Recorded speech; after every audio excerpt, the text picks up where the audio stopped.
नमस्कार मित्रों और मेरे प्रिय छात्रों, बटरफ्लाई चैनल में आपका स्वागत है। विज्ञान में 11वां पाठ कोशिका की रचना और सूक्ष्मजीव की स्वाध्याय को लेकर आज हम प्रस्तुत हैं। तो स्वाध्याय की शुरुआत हम इस प्रकार करेंगे। यहाँ पे है निम्नलिखित प्रश्नों के उत्तर लिखो। कोशिका क्या है? यहाँ पे उत्तर इसका मैं लिखा हूँ। कोशिका सजीवों की संरचनात्मक तथा कार्यात्मक मूलभूत इकाई है। दूसरे प्रश्न का उत्तर, कोशिकाओं के विभिन्न अंग कौन से हैं? केंद्रक, आंतरद्रव्य जालिका, गाल्गी पिंड, लयकायिका, रिक्तिका, तंतुकणिका, लवक, ये कोशिका के विभिन्न अंगक हैं। सूक्ष्मजीव क्या है? पृथ्वी पर असंख्य सजीव हैं जिन्हें हम मेरी आँखों से देख नहीं पाते। उन्हें देखने के लिए सूक्ष्मदर्शी की आवश्यकता होती है। उन्हें सूक्ष्मजीव कहा जाता है। सूक्ष्मजीवों के विभिन्न प्रकार कौन से हैं? दो प्रकार हैं, एक उपयुक्त प्रकार सूक्ष्मजीव और उपद्रवी सूक्ष्मजीव। उपयुक्त प्रकार के जो सूक्ष्मजीव हमारे लिए लाभकारी होते हैं और उपद्रवी सूक्ष्मजीव हमारे लिए हानिकारक होते हैं। अगला प्रश्न है दूसरा प्रश्न है अपना, रिक्त स्थानों की पूर्ति करो। यहाँ पे पहले में आए कोशिका भित्ति। यह अंग केवल वनस्पति कोशिका में ही पाया जाता है। सूक्ष्मजीवों से कचरे का खाद के रूप में रूपांतरण होता है। कोशिकाओं में हरित लवक द्वारा प्रकाश संश्लेषण होता है। अंगकों के अध्ययन के लिए इलेक्ट्रॉन सूक्ष्मदर्शी का उपयोग करना पड़ता है। हमें क्या अंतर है वनस्पति कोशिका और प्राणी कोशिका में? आदि केंद्र की कोशिका और दृश्य केंद्र की कोशिका में। देखते हैं यहाँ पर, देखिए वनस्पति कोशिका और प्राणी कोशिका। वनस्पति कोशिका में हरित लवक पाया जाता है, प्राणी कोशिका में हरित लवक नहीं पाया जाता।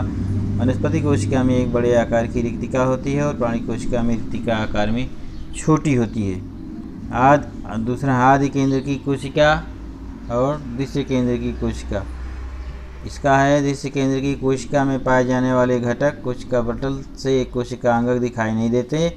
आदि केंद्र की कोशिका में द्रव्य पटल कोशिका द्रव्य और केंद्र काभ में पाए जाते हैं।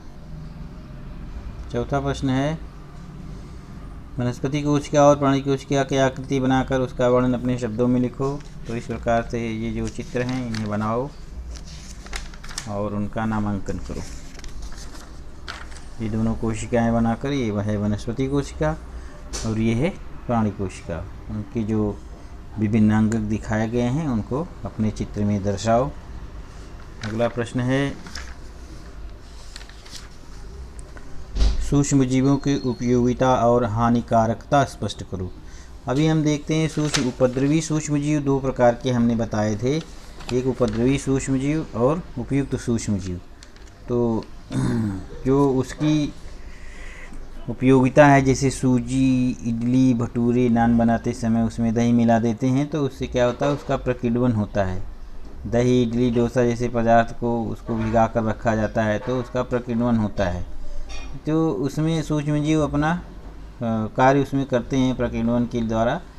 सूक्ष्मजीवों की क्रिया द्वारा कुछ पदार्थों का अन्य कार्बनिक पदार्थों में रूपांतरण होने की रासायनिक अभिक्रिया को किण्वन अथवा खट्टापन आना अथवा सड़ना कहते हैं। इस अभिक्रिया में ऊष्मा का निर्माण होता है। कार्बन डाइऑक्साइड तथा अन्य गैसें तैयार होती हैं। वे गैसें पदार्थ का आयतन बढ़ाती हैं, जैसे डबल रोटी, इडली के आटे का फूलना। इसके कारण ये जो है दूध से दही बनाना, फलों और अनाज से अल्कोहल तैयार करना, आटे से डबल रोटी बनाना। इसी तरह साइट्रिक अम्ल, जीवन सत्व और प्रतिजैविक निर्मिति में प्रकीर्णन क्रिया का उपयोग किया जाता है, जिसमें कि सूक्ष्मजीवों की महत्वपूर्ण भूमिका होती है। रोग कारक सूक्ष्मजीव ऐसे होते हैं जैसे पीत ज्वर, मलेरिया, डेंगू, मादा, इस काटने से होते हैं। किन घरों में जो गंदा पानी होता है उसको पीने से भी, दूषित अन्न सेवन करने से विषम ज्वर, कालरा। तो इसका उत्तर यहाँ से यहाँ तक लिख सकते हैं। ये हो गए हानिकारक सूक्ष्मजीव और लाभदायक सूक्ष्मजीवों का यहाँ से यहाँ तक लिख देंगे तो हमारा इस प्रश्न का उत्तर हो जाएगा, आपके 5वें प्रश्न का उत्तर हो जाएगा। अब आगे देखते हैं 6वां, कारण 2। कारण क्या है कि बाढ़, भारी वर्षा के समय रोग प्रसार होता है। अब आप देखिए यहाँ पर, भारी बाढ़ और वर्षा के समय नमी और दलदल होने से चारों तरफ नमी हो जाती है, दलदल हो जाता है, जिससे वस्तुओं के सड़ने से सूक्ष्म जीवों की संख्या बढ़ जाती है और इससे रोग प्रसार बढ़ता है। अगला आ है। उसका प्रश्न है कि बासी अन्न खाने से विषाक्तता होने की आशंका रहती। बासी अन्न में सूक्ष्म जीवों के विघटन से भोजन में एंटेरोटॉक्सिन्स मिलाते हैं, जिससे अन्न विषाक्त हो जाता है, इसलिए भोजन खराब हो जाता है। अगला प्रश्न है, ज़मीन की मशक्क़त करते समय मिट्टी की उल्टा पलटी करते हैं। तो ज़मीन की मशक्क़त करते समय मिट्टी की उल्टा पलटी करने से ज़मीन की उपजाऊ क्षमता बढ़ती है, इसलिए किया जाता है। अगला है, फफूंदी नम जगहों पर शीघ्रता से बढ़ती है। फफूंदी और सूक्ष्म जीवों की वृद्धि हेतु नम स्थान अधिक उपयुक्त होते हैं, इसलिए वो नम जगहों में अधिक शीघ्रता से बढ़ती हैं। प्रशीतक यानी फ्रीज, बहुत से लोग फ्रीज का उपयोग करते हैं। उसका ये उत्तर है, क्या कारण है। प्रशीतक के उपयोग से सब्जी, बचे हुए खाद्य पदार्थ को अधिक समय तक सुरक्षित रखा जा सकता है, इसलिए लोग प्रशीतक का उपयोग करते हैं। कारण, प्रकीर्णन के कारण डबल रोटी बनाते समय फूलती है। प्रश्न इसका ये है कि डबल रोटी बनाते समय फूलती क्यों है। तो उसमें प्रकीर्णन होता है, इसको बहुत समय के लिए गूंथ कर रखा जाता है, तो उसमें उसके कारण उसमें सूक्ष्म जीव अपनी प्रक्रिया करते हैं और उसमें प्रकीर्णन होता है, इसकी वजह से वो फूलती है। उत्तर, बिना दूध देने वाले जानवरों को दी जाने वाली बिनौले की खली को पहले कुछ समय पर भिगोया जाता है। दूध देने वाले जानवरों को बिनौला देने से दूध की मात्रा भी बढ़ती है और दूध में वसा की मात्रा बढ़ती है, और भिगोने से उनकी पाचन क्षमता बढ़ती है, इसलिए बिनौलों को भिगोया जाता है। लास्ट का प्रश्न है, इसका अंतिम प्रश्न है, तुमने सरल और संयुक्त सूक्ष्मदर्शी का उपयोग किस लिए किया, कैसे किया, उसे विस्तार पूर्वक दिखो। अभी शुरुआत में हमने एक प्रयोग देखा था सूक्ष्मदर्शी से संबंधित, बताते हैं हम अभी आपको।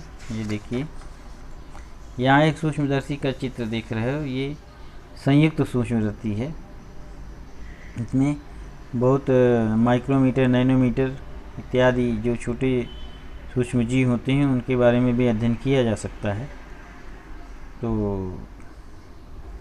इसका तो प्रयोगशाला में उपयोग किया जाता है।